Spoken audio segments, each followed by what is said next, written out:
Welcome to స్వతంత్ర TV. నా పేరు రహీం. ముందుగా హెడ్లైన్స్ చూద్దాం. అమరావతిలో రేపు చంద్రబాబు పర్యటన, రాజధాని నిర్మాణాలను పరిశీలించనున్న సీఎం.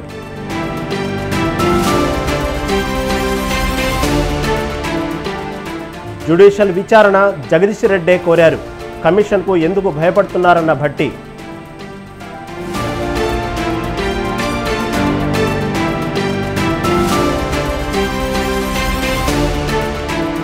కాళేశ్వరం ఎస్ఐ భవానీ సేన్కు 14 రోజుల రిమాండ్, సర్వీస్ నుంచి తొలగించిన అధికారులు.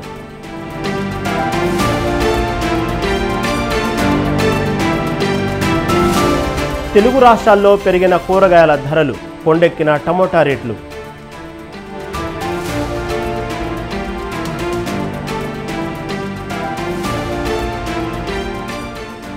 కేజ్రీవాల్ను అరెస్టు చేయడానికి ముందే ఆధారాలు సేకరించాం. 100 కోట్లు డిమాండ్ చేసినట్లు ఆధారాలున్నాయన్న ఈడీ.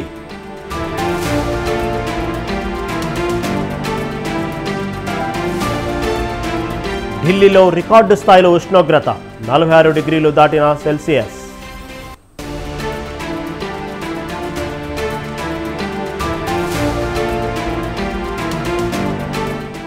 నష్టాల్లో ముగిసిన స్టాక్ మార్కెట్లు. సెన్సెక్స్ 36, నిఫ్టీ 41 పాయింట్ల నష్టం.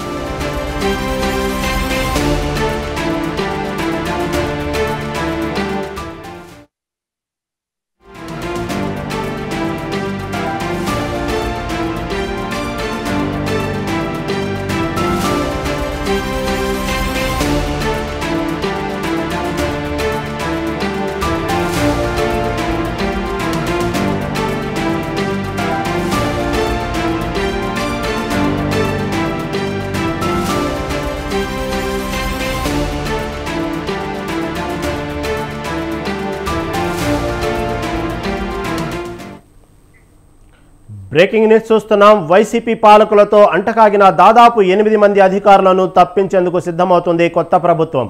వెంటనే జేడీకి రిపోర్ట్ చేసేలా ఆదేశాలు జారీ చేయనుంది. తొలి దశలో సచివాలయంలో కార్యదర్శి స్థాయి అధికారులతో పాటు కొద్దిమంది హెచ్ఓడీలను బదిలీ చేయనున్నారు. రాష్ట్ర ప్రధాన ఎన్నికల అధికారి ముఖేష్ కుమార్ మీనా సేవలు రాష్ట్రానికి అవసరమని భావించిన ప్రభుత్వం ఇప్పటికే ఈసీకి లేఖ రాసింది. ఏపీ హెచ్ఆర్డీ డైరెక్టర్ జనరల్ ఆర్పి సిసోడియా, రాజ్భవన్ ప్రత్యేక కార్యదర్శి అనిల్ కుమార్ సింఘాల్, ఎన్నికల సంఘం సీఈఓ ముఖేష్ కుమార్ మీనాతో సహా కీలక అధికారులకు కొత్త పోస్టింగ్లు ఇవ్వనున్నట్లు తెలుస్తోంది. గత ప్రభుత్వ బాధితులుగా ఉన్న అధికారుల సేవలను సమర్థవంతంగా వినియోగించుకునేలా బదిలీల ప్రక్రియలో ఉండే అవకాశం ఉంది.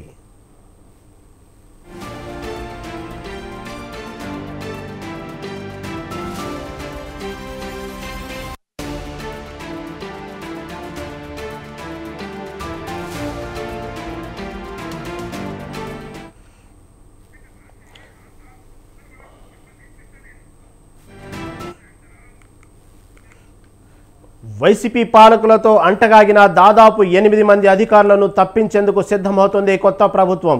వెంటనే జీఏడీకి రిపోర్ట్ చేసేలా ఆదేశాలు జారీ చేసింది. తొలి దశలో సచివాలయంలో కార్యదర్శి స్థాయి అధికారులతో పాటు కొద్దిమంది హెచ్ఓడీలను బదిలీ చేయనున్నారు. రాష్ట్ర ప్రధాన ఎన్నికల అధికారి ముఖేష్ కుమార్ మీనా సేవలు రాష్ట్రానికి అవసరమని భావించిన ప్రభుత్వం ఇప్పటికే ఈసీకి లేఖ రాసింది. ఏపీ హెచ్ఆర్డీ డైరెక్టర్ జనరల్ ఆర్పి సిసోడియా, రాజ్భవన్ ప్రత్యేక కార్యదర్శి అనిల్ కుమార్ సింఘాల్, ఎన్నికల సంఘం సీఈఓ ముఖేష్ కుమార్ మీనాతో సహా కీలక అధికారులకు కొత్త పోస్టింగ్లు ఇవ్వనున్నట్లు తెలుస్తోంది. గత ప్రభుత్వ బాధితులుగా ఉన్న అధికారుల సేవలను సమర్థవంతంగా వినియోగించుకునేలా బదిలీల ప్రక్రియ ఉండే అవకాశం ఉంది.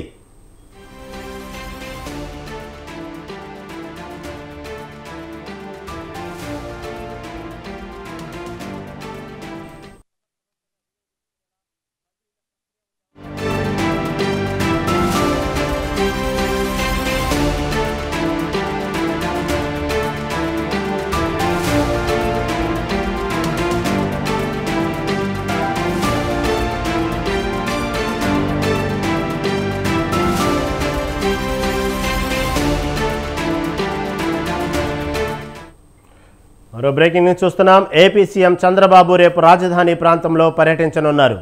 ఉండవల్లిలోని ప్రజావేదిక నుంచి ఉదయం 11 గంటలకు పర్యటన ప్రారంభం కానుంది. 2015 అక్టోబర్ 22న ఉద్దండరాయునిపాలెంలో రాజధాని శంకుస్థాపన జరిగిన ప్రాంతాన్ని చంద్రబాబు పరిశీలించనున్నారు.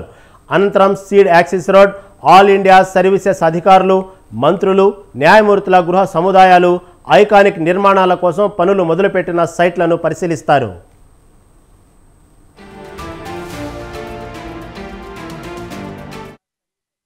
ఐదేళ్ల పాటు తన పాలనలో రాజధాని నిర్మాణాలను నిలిపివేసిన జగన్ భవనాలను పాడుబెట్టారని దుయ్యబట్టారు. 70 నుంచి 80% నిర్మాణం పూర్తి చేసుకున్న భవనాలను సైతం వైసీపీ ప్రభుత్వం వదిలేసిందన్నారు. గతంలో ప్రతిపక్ష నేతగా రాజధాని పర్యటనకు వెళ్లిన చంద్రబాబును వైసీపీ ప్రభుత్వం అడ్డుకుంది. తాజాగా ఆయన ముఖ్యమంత్రి హోదాలో రాజధాని ప్రాంతంలో పర్యటించి నిర్మాణాల స్థితిగతులను తెలుసుకోనున్నారు.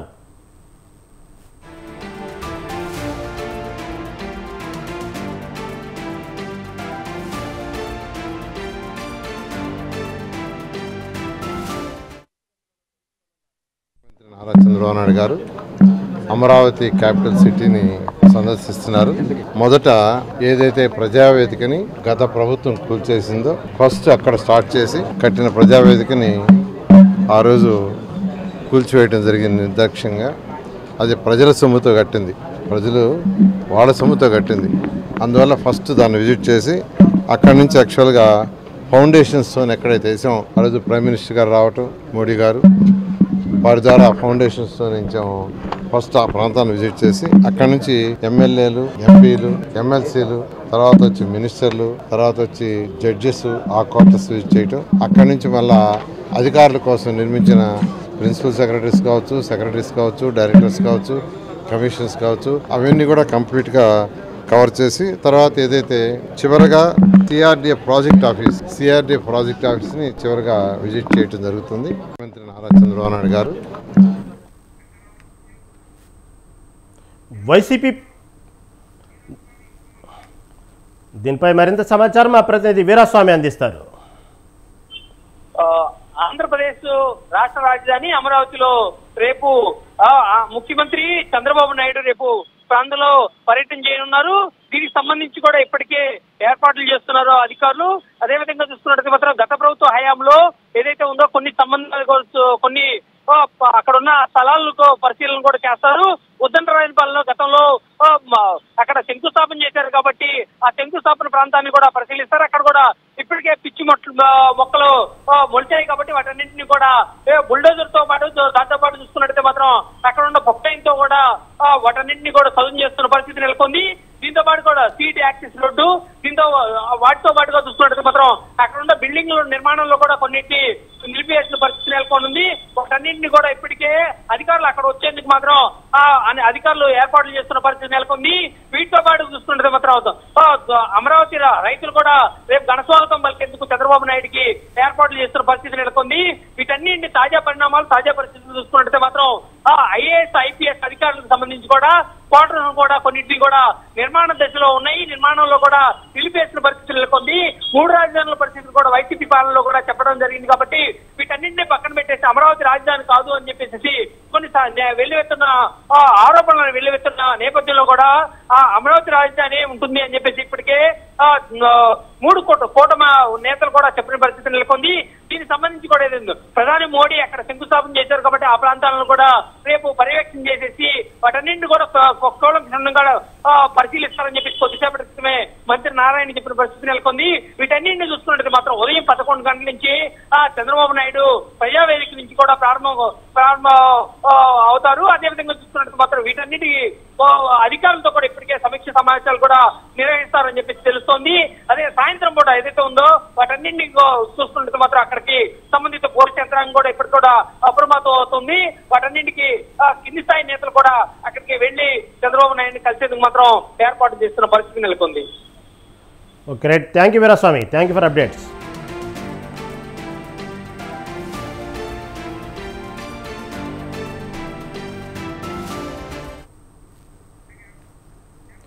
వైసీపీ ప్రభుత్వంలో తమకు చాలా అన్యాయం జరిగిందని, తమను దొంగలుగా చిత్రీకరించారని తాడిపత్రి మాజీ ఎమ్మెల్యే జేసీ ప్రభాకర్ రెడ్డి ఆగ్రహం వ్యక్తం చేశారు.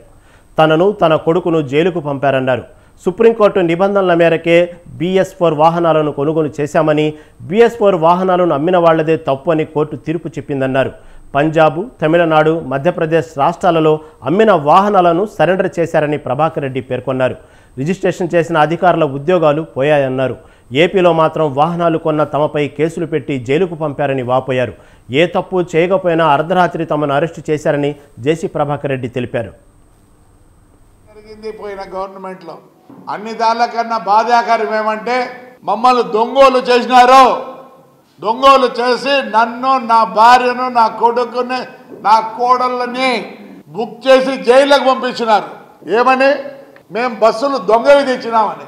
అయ్యా చూడండి, ఇది పంజాబ్ గవర్నమెంట్, ఇది మా మెడ్రాస్ గవర్నమెంట్. ఇది పంజాబ్ గవర్నమెంట్లో 7,000 బండ్లు అమ్మినారు. ఏం చేసినారు? సుప్రీంకోర్టు రూల్ జడ్జిమెంట్ ఏముంది? After April 1st, 2017 manufacturer or agent can't sell the vehicle in India. బాగా చూడండి, can't sell the vehicles in India if by chance they are sold, registration can't. ఏపీలో మా దగ్గర ఉన్న రూట్ బస్సులు ఎవరి దగ్గర లేవన్న జేసీ చిన్న చిన్న కారణాలు చూపి బస్సులు సీజ్ చేశారన్నారు. ఫస్ట్ ఎయిడ్ కిట్ లేదని కూడా సీజ్ చేశారని, 2 బస్సులను వైసీపీ గుండాలు కాల్చేశారని అన్నారు. తన బస్సులను పట్టుకొని అనవసరంగా సీజ్ చేసిన ప్రతి ఒక్కరిని కోర్టుకు లాగుతా అన్నారు ప్రభాకర్ రెడ్డి.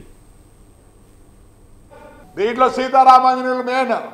సీతారామాంజులు వదలను, వాడు పేరుని నాని, అతను అసిస్టెంట్ కమిషనర్ ప్రసాదరావు, ఈడ డిటిసి శివప్రసాద్, అందరూ బ్రేక్ ఇన్స్పెక్టర్లో మీ ఇండ్ల కాడొచ్చి కూర్చుంటా ఉంది. గవర్నమెంట్ కోర్టు ఇచ్చింది నాకు కలెక్ట్ చేయమని. ఈరోజు నేను బస్సు కొనాలి, 50 లక్షలు కావాలి. నా బండ్లన్నీ సిలువు పట్టి టైర్లు పై మొత్తం అయిపోయింది. దానికి తోడు వైఎస్ఆర్ వాళ్ళు 2-3 బస్సులు కాల్చినారు. ఆడ పార్క్ చేసి ఉంటే ఎవరండి? నేను నష్టపోయినా పర్వాలే, నా భార్య, నా కోడలు, ఇవన్నీ మా ఎమ్మెల్యే వాడి ప్రభుత్వాలతో. ఏం రూలు రెగ్యులేషన్ ఉండవా?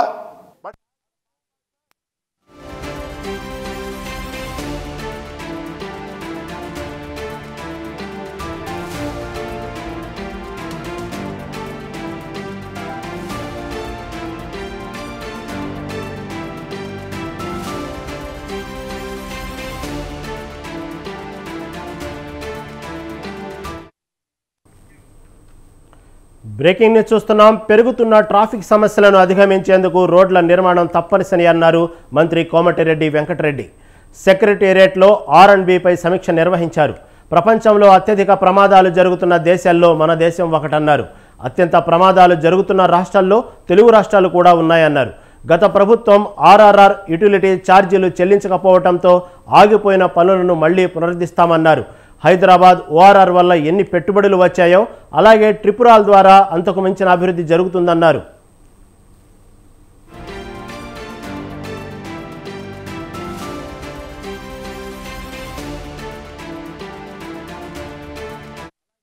ట్రిపురాల్ పూర్తి చేసి రేడియల్ రోడ్లను నిర్మిస్తామన్నారు.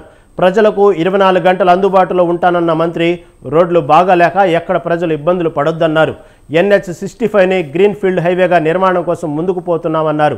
ఇప్పటికే బ్లాక్ స్పాట్స్కు సంబంధించిన పనులు ప్రారంభించామన్నారు. ప్రజలకు మెరుగైన రోడ్లు అందించడమే తమ లక్ష్యమన్నారు మంత్రి.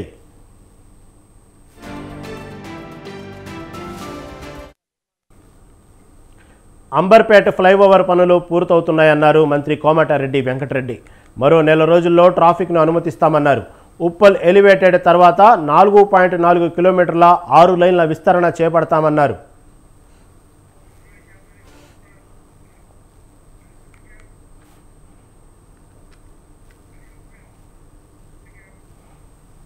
కాంగ్రెస్ ప్రభుత్వం ఆచరణ సాధ్యం కాని హామీలతో అధికారంలోకి వచ్చి ప్రజలను మోసం చేస్తుందని మాజీ మంత్రి కొప్పుల ఈశ్వర్ మండిపడ్డారు.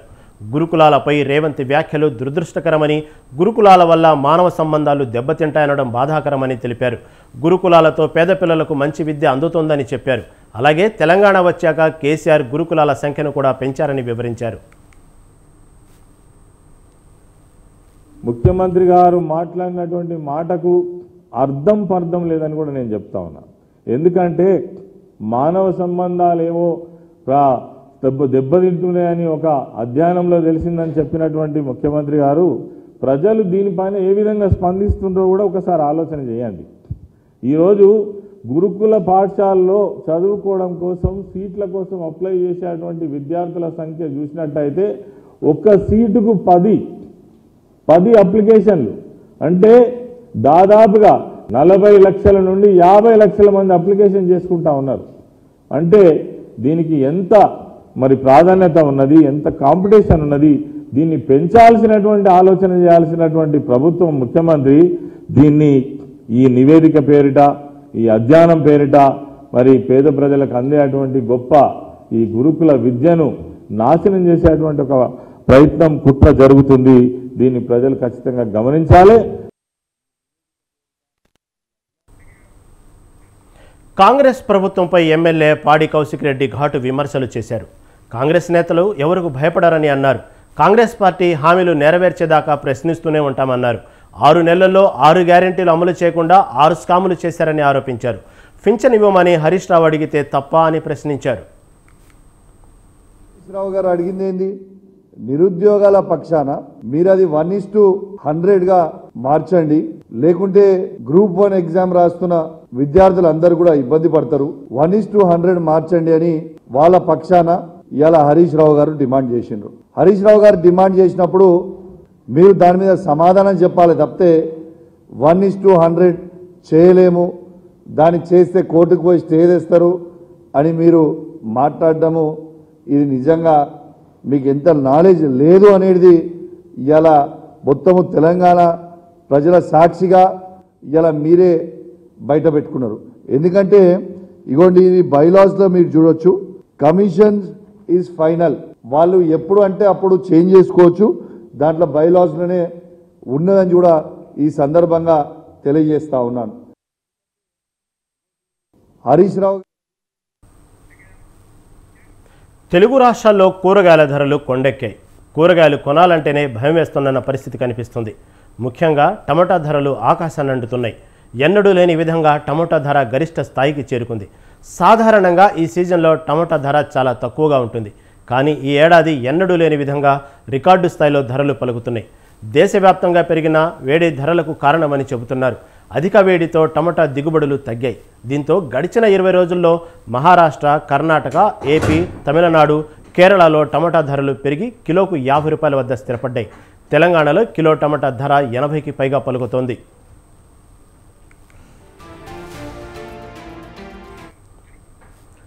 రాష్ట్రంలో టమాటా ధరలు రికార్డు స్థాయికి చేరుకున్నాయి. ఇవాళ రైతు బజార్లోనే 71 రూపాయలు పలకగా మార్కెట్లో 100 నుంచి 120 రూపాయలు పలుకుతోంది. ఎండాకాలంలో విపరీతమైన ఉష్ణోగ్రతల వల్ల టమాటా సాగు తగ్గిందంటున్నారు రైతులు. వారం రోజులుగా 50 రూపాయలకు పైనే ఉంది. రిటైల్ మార్కెట్లలో విపరీతమైన ధరలు ఉంటున్నాయని విక్రయదారులు అంటున్నారు. తెలంగాణలో కూరగాయల పంటలు సరిగ్గా పండకపోవడంతో ఏపీలోని మదనపల్లి మీద ఆధారపడాల్సి వస్తుందని రైతులు తెలిపారు. 1 నెల రోజుల పాటు ధరలు ఎక్కువగానే ఉండే అవకాశం ఉంది.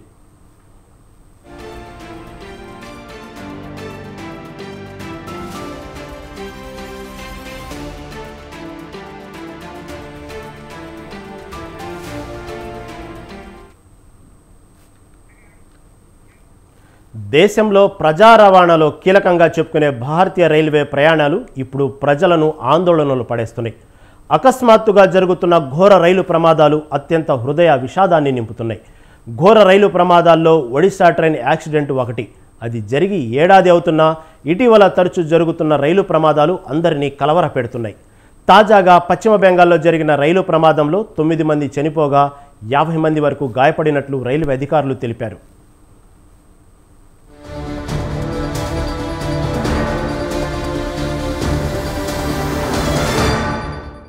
సిగ్నల్ వ్యవస్థలో లోపం, పట్టాలు తప్పడం లేదా మానవ తప్పిదాలు రైలు ప్రమాదాలకు ప్రధాన కారణాలుగా నిలుస్తున్నాయి.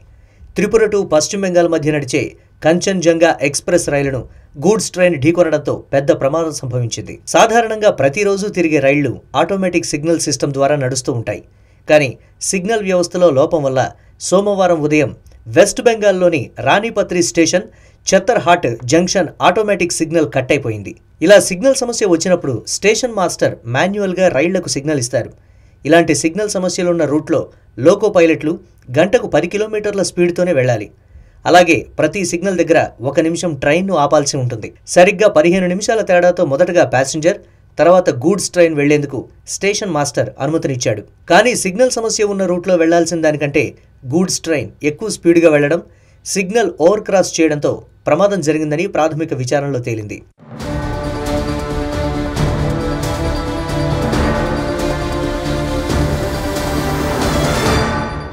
ఈ ప్రమాదంలో 2 రైళ్ల బోగీలు చెల్లాచెదరైపోయాయి.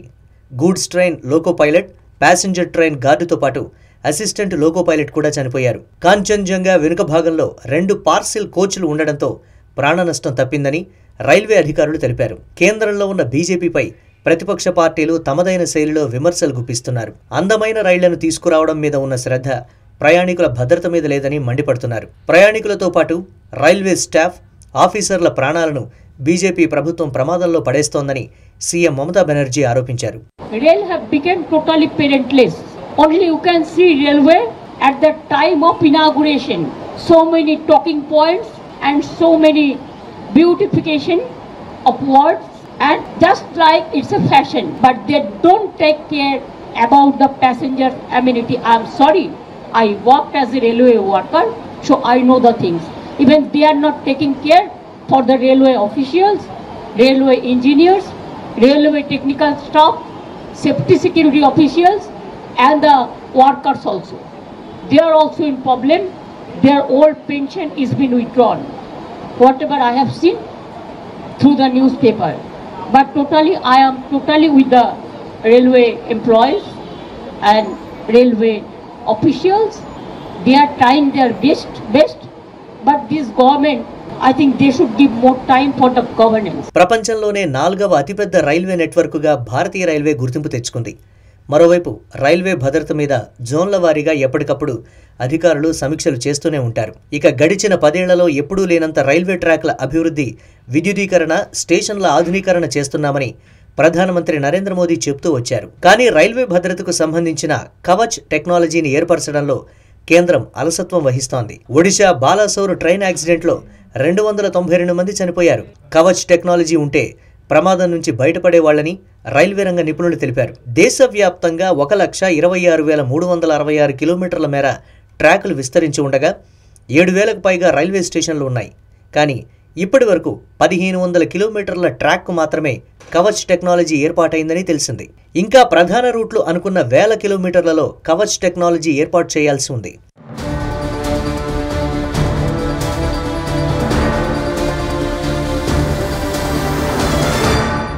వందే భారత్, అమృత్ భారత్, బుల్లెట్ రైళ్ల వైపు అడుగులు వేస్తున్న కేంద్రం సురక్షిత భారతంపై దృష్టి సారించాల్సిన అవసరం ఉంది. పేద, మధ్యతరగతి ప్రజలు ఎక్కువగా ప్రయాణించే భారతీయ రైల్వేపై భరోసాని కల్పించే బాధ్యత కేంద్ర ప్రభుత్వం మీద ఉంటుంది.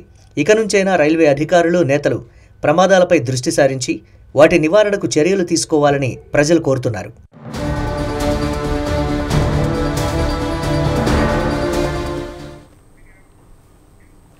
కన్నడ స్టార్ హీరో దర్శన్ తూగదీప వ్యవహారం కర్ణాటకతో పాటు దేశవ్యాప్తంగా చర్చనీయాంశంగా మారింది. దర్శన్ పవిత్ర గౌడ సహజీవనంపై సోషల్ మీడియాలో విమర్శలు చేస్తున్నాడనే కారణంగా రేణుకాస్వామి అనే వ్యక్తిని చంపేశారు. ఈ హత్యలో దర్శన్, పవిత్రలతో సహా 17 మందిని అరెస్ట్ చేశారు. వీరంతా రేణుకాస్వామి హత్యకు కుట్ర పన్నినట్లు పోలీసుల రిమాండ్లో రిపోర్ట్లో పేర్కొన్నారు. పోస్టుమార్టం నివేదిక ప్రకారం బాధితుడిని కట్టేసి కర్రలతో కొట్టడంతో పాటు కరెంటు షాక్కి గురిచేసినట్లు పోలీసులు భావిస్తున్నారు.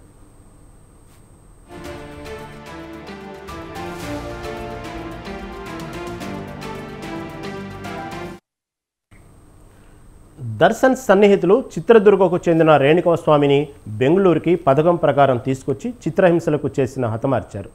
ప్రణాళిక అమలులో కీలకంగా ఉన్న 4 నిందితులను నెంబర్ 2గా పోలీసులు పేర్కొన్నారు.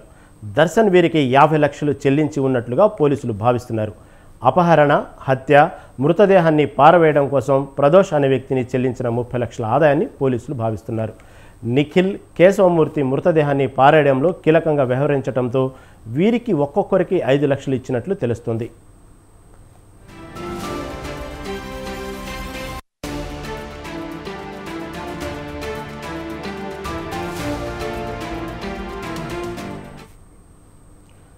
దర్శన్, పవిత్ర గౌడల స్థానంలో నేరాన్ని ఒప్పుకొని జైలుకు వెళ్లేందుకు రాఘవేంద్ర, కార్తిక్ అనే 2 వ్యక్తుల కుటుంబాలకు 5 లక్షలు చెల్లించారు. జూన్ 8న చిత్రదుర్గ నుంచి స్వామిని కిడ్నాప్ చేసినట్లు పోలీసులు పేర్కొన్నారు. దాదాపుగా 72 గంటల పాటు కుట్రకు పాల్పడినట్లు తేలింది. కామాక్షి పాళ్లకు స్వామి డెడ్ బాడీని డంపు చేయడానికి రవిశంకర్ ట్యాక్సీని ఏర్పాటు చేశాడు. ఇతను జూన్ 10న పోలీసుల ముందు లొంగిపోయారు. 4 నిందితులు రేణుకాస్వామి అపహరణ, హత్యను అంగీకరించినట్లు ఏసీపీ చందన్ కుమార్ తెలిపారు. ఈ 4తో పాటు దర్శన్, పవిత్ర గౌడ్లు ఈ హత్యలో కీలకంగా ఉన్నారు.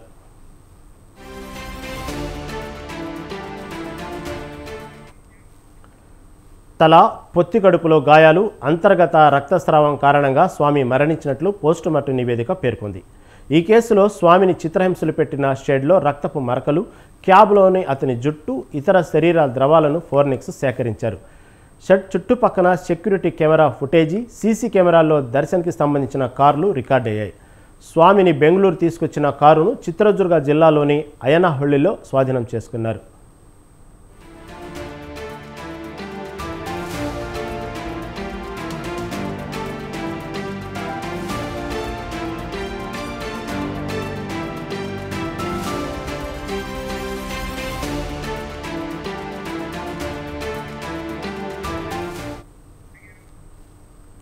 ఢిల్లీ లిక్కర్ కేసులో సీఎం అరవింద్ కేజ్రీవాల్ 100 కోట్లు డిమాండ్ చేసినట్లుగా ఆధారాలు ఉన్నాయని ఈడీ కోర్టుకు తెలిపింది. కేజ్రీవాల్ రెగ్యులర్ బెయిల్ కోరుతూ దాఖలు చేసిన పిటిషన్పై రౌస్ అవెన్యూ కోర్టు విచారణ జరిపింది. అయితే పీఎంఎల్ఏ కింద ఈడీ దాఖలు చేసిన ఛార్జిషీట్లో కేజ్రీవాల్ పేరు లేదని ఆయన తరపు న్యాయవాది కోర్టుకు తెలిపారు. సిబిఐ దాఖలు చేసిన ఎఫ్ఐఆర్లో నిందితుడిగా పేర్కొనలేదన్నారు. కింది కోర్టులో కేజ్రీవాల్ బెయిల్ పిటిషన్ దాఖలు చేసుకోవచ్చని మే 10న సుప్రీంకోర్టు ఆదేశాల్లో పేర్కొన్న విషయాన్ని ప్రస్తావించగా, ఎన్నికల సమయంలో కేజ్రీవాల్ అరెస్టు వెనుక దురుద్దేశం ఉందని తెలిపారు. అయితే డబ్బులు తీసుకున్నట్లుగా ఆధారాలు ఉన్నాయని ఈడీ కోర్టుకు తెలిపింది. ఆయనను అరెస్టు చేయడానికి ముందే ఆధారాలు సేకరించినట్లు తెలిపింది.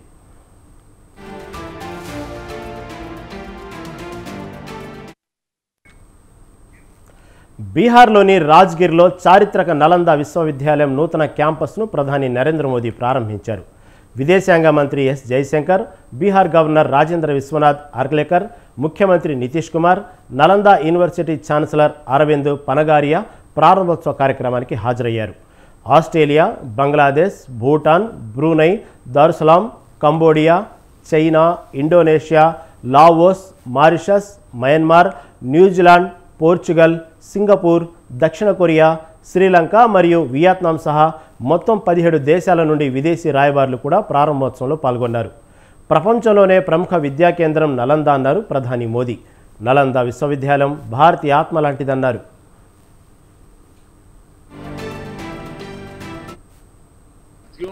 हम सभी जानते हैं कि नालंदा कभी भारत की परंपरा और पहचान का जीवंत केंद्र हुआ करता था. नालंदा का अर्थ है न अलम ददाति इति नालंदा, अर्थात जहां शिक्षा का, ज्ञान के दान का अविरल प्रवाह हो. शिक्षा को लेकर, एजुकेशन को लेकर यही भारत की सोच रही है. शिक्षा सीमाओं से परे है, नफा नुकसान के नजरिए से भी परे है. शिक्षा ही हमें. అస్సాంను వరదలు ముంచెత్తుతున్నాయి. కొన్ని రోజులుగా రాష్ట్ర వ్యాప్తంగా భారీ వర్షాలు కురుస్తున్నాయి. ఈ వర్షాలకు పోటెత్తిన వరద కారణంగా రాష్ట్రమంతా అతలాకుతలమవుతుంది. సుమారు 15 జిల్లాల్లో పరిస్థితి దయనీయంగా మారింది. ఎక్కడికక్కడ రోడ్లు దెబ్బతిన్నాయి. ఇళ్లలోకి వరద నీరు చేరటంతో ప్రజలు తీవ్ర అవస్థలు పడుతున్నారు. కుంభవృష్టిగా కురుస్తున్న వర్షానికి నదులు పొంగి పొర్లుతున్నాయి. పలు నదులు ఉగ్రరూపం దాల్చి ప్రమాదకర స్థాయిలో ప్రవహిస్తున్నాయి. పలు చోట్ల కొండ చర్యలు విరిగిపడుతున్నాయి. తీవ్రమైన వరదల కారణంగా ఇప్పటి వరకు రాష్ట్ర వ్యాప్తంగా 30 మంది ప్రాణాలు కోల్పోయినట్లు అధికారులు తెలిపారు.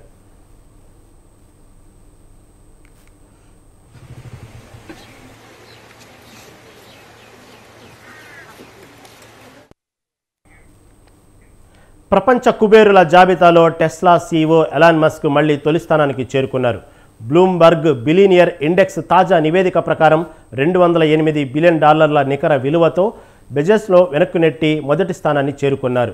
$205 billion Jeff Bezos, $199 billion Bernard Arnold తర్వాతి స్థానంలో నిలిచారు. చాలా కాలం నుంచి ఈ ముగ్గురి మధ్య గట్టి పోటీ నడుస్తుంది. తాజాగా టెస్లా షేర్లు రాణించడంతో మస్క్ తిరిగి మొదటి స్థానంలో నిలిచారు. ఇటీవల జరిగిన టెస్లా సాధారణ వార్షిక సమావేశంలో మస్క్ వేతన ప్యాకేజీకి ఆమోద ముద్ర పడింది. $56 బిలియన్ వేతన ప్యాకేజీని ఇచ్చేందుకు ఇన్వెస్టర్లు అంగీకరించారు. దీంతో టెస్లా షేర్లు రాణించాయి. పే ప్యాకేజీపై పోరాటం, ఫ్రాన్స్లో ముందస్తు ఎన్నికలు, టెక్ స్టాక్ ర్యాలీ కారణంగా మస్క్ సంపద బాగా పెరిగింది.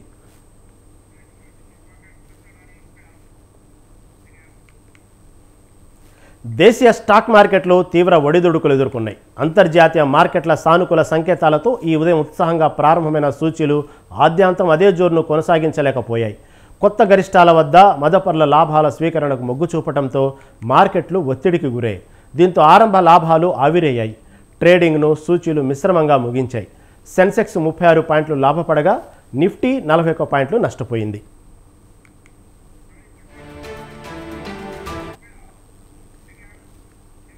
ఇవి ఇప్పటివరకున్న అప్డేట్స్. చూస్తూనే ఉండండి స్వతంత్ర టీవీ.